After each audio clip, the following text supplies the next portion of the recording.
Good morning students. आज हम एक बायोलॉजी का एक बहुत ही इंटरेस्टिंग चैप्टर पढ़ने जा रहे हैं and that is the tissues. Last chapter में आप लोगों ने पढ़ा होगा कि जो सारे लिविंग ऑर्गेनिजम्स हैं वो सेल से बने होते हैं। ठीक है, कुछ ऑर्गेनिजम्स जैसे कि एमीबा वो सिर्फ एक ही सेल से बना होता है, दैट इज़ इसलिए हम उसे यूनिसेल्युलर ऑर्गेनिज्म भी कहते हैं।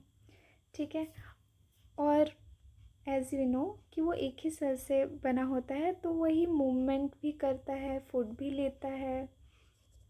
ठीक है, वही एक ही सेल मूवमेंट भी कर रहा है, फूड भी ले रहा है और वेस्ट भी बाहर एक्सक्रीट करवा रहा है। ठीक है, पर अब ज़रा सोचो, जब ऑर्गेनिज्म एक बहुत ही बड़ा और कॉम्प्लेक्स हो जाता है जैसे कि प्लांट्स और ह्यूमंस, तो क्या एक ही सेल सब काम कर सकती है? नो। इसीलिए जो मल्टी सेलुलर ऑर्गेनिजम्स होते हैं वो अपना काम बांट लेती है। ठीक है, जैसे कि कुछ सेल्स सिर्फ मूवमेंट के लिए होंगे, कुछ सेल्स ठीक है, कुछ सेल्स सिर्फ थिंकिंग के लिए होगा, कुछ सेल्स सिर्फ ट्रांसपोर्ट में हेल्प करेंगी। ठीक है, तो जब सेम टाइप के सेल्स ठीक है, जब group of cells same type के सेल्स जब मिलकर एक स्पेसिफिक फंक्शन करने लगे देन उसको हम टिश्यू कहेंगे। जैसे एक सेल है, ऐसे ही सेम टाइप ऑफ सेल बहुत सारे मिलके एक स्पेसिफिक फंक्शन करने लग जाए देन उसको हम टिश्यू कहेंगे। समझ आया? जैसे कि ये मसल सेल्स हैं, ये बहुत सारे मिलके एक मसल टिश्यू बने और ये मसल टिश्यू अब आपका मसल कॉन्ट्रैक्शन होगा, रिलैक्सेशन होगा, आपकी मूवमेंट में हेल्प करती है मसल्स। ठीक है, यानी कि हम टिश्यू को एक सिंपल वे में अगर हम कहें तो टिश्यू क्या है? सेम टाइप ऑफ सेल्स जब सेम फंक्शन करे उसको हम टिश्यू कहते हैं। ठीक है,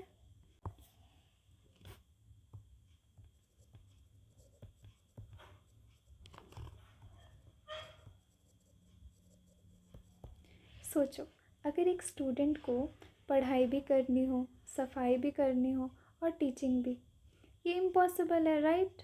इसीलिए क्या होता है, हमारे बॉडी के अंदर भी डिवीज़न ऑफ लेबर होता है। डिवीज़न ऑफ लेबर यानी कि सब चीज़ के लिए हमारे जो सेल्स हैं वो लोग काम बांट चुके होते हैं। जैसे कि जो मसल्स हैं वो सिर्फ जो मसल की सेल्स है वो हेल्प करेंगे आपके मूवमेंट में। ठीक है, जो नर्व्स हैं ठीक है, ये सिर्फ मैसेज सेंड करेंगी एंड रिसीव करेंगी। जो ब्लड है वो क्या में हेल्प करेगा? वो ट्रांसपोर्टेशन में हेल्प करता है। ठीक है, और ये सब पॉसिबल हुआ है टिश्यू की वजह से। अब नेक्स्ट क्वेश्चन, प्लांट्स और एनिमल्स सेम होते हैं या डिफरेंट होते हैं?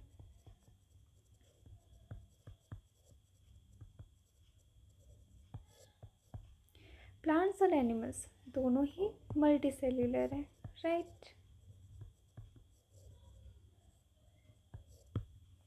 पर दोनों का लाइफस्टाइल बहुत ही अलग होता है। जो प्लांट्स होते हैं वो एक ही जगह में फिक्स्ड होते हैं, उन्हें ज़्यादा सपोर्ट चाहिए होता है, इसीलिए उनके पास डेड और स्ट्रॉन्ग टिश्यूज़ पाए जाते हैं, इसलिए उनके पास डेड और स्ट्रॉन्ग टिश्यू होता है। लेकिन वहीं पे जो एनिमल्स हैं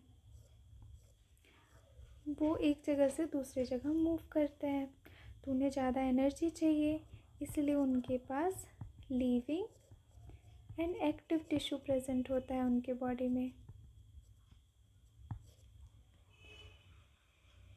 इसी डिफरेंस की वजह से प्लांट टिश्यू और एनिमल टिश्यू अलग अलग होते हैं।